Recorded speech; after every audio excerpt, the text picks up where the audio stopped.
So they talked about a 2015 study published in the PNAS, followed 565 Dutch children aged 7 to 12, tracking how parental behavior shaped their self-views. The researchers, led by Professor Eddie Brumelem of the University of Amsterdam, tested two theories.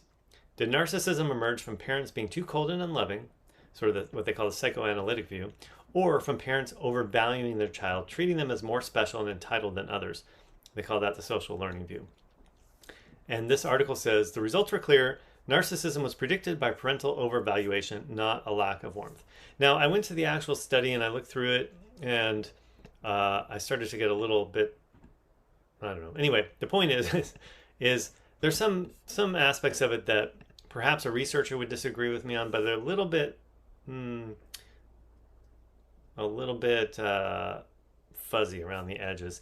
And I guess that goes with any psychological, research, because it all has to be reported or self-reported or surveys or things like that.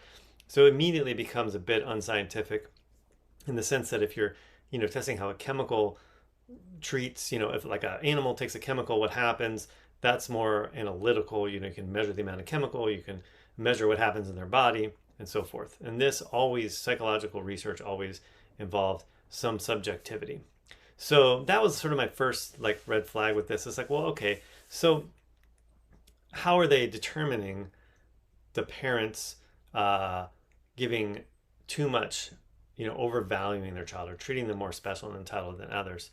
And, how are they standardizing that? And I know they had some methods of standardizing it, but it was still a bit fuzzy, like I said.